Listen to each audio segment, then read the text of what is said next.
PM किसान बा प्रधानमंत्री किसान सम्मान निधि योजनार 20तम किस्ती को नहीं वर्तमान जहाँ किछि बड़ अपडेट आसुछि आपण माने जेमिति समस्ते पूर्वर जानिथिबे जून मास 20 तारिख सुधा प्रधानमंत्री किसान सम्मान निधि योजनार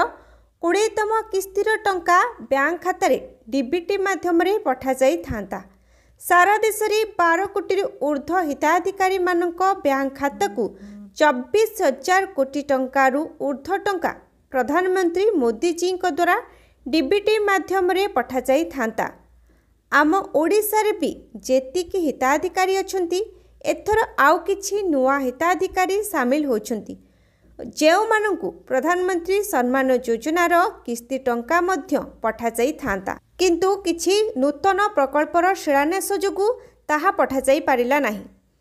आपण माने जेमिति जानती पीएम किसान नियम अनुसार प्रति 4 मासरे थरे गोटाए लेखाएं किस्ती दियाजिबो ता माने वर्षकु 3टी किस्तीर टंका दियाजिबो 12 मासरे 3टी किस्ती 6,000 टंका पाइबे। से हिसाब रे प्रति 4 मासर थरे आपण माने किस्ती टंका पाइबाकू जाउछंती जार रूल अनुसार प्रथम किस्ती आपणकू एप्रिल जुलाई मध्य दियाजिबो द्वितीय किस्ती अगस्त रु नवेम्बर मध्य दियाजिबो एवं तृतीय किस्ती टंका डिसेम्बर रु मार्च मास सुधा दियाजिबो। आपण माने फेब्रुआरी मासरे गोटे किस्ती टंका पाइछंती सेही अनुसार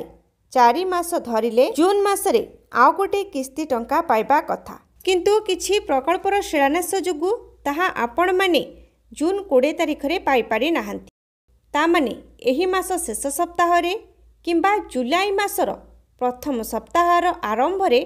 आपण माने प्रधानमंत्री किसान सम्मान निधि योजनार 20तम किस्ती टंका पाइबाकू जाउछंती।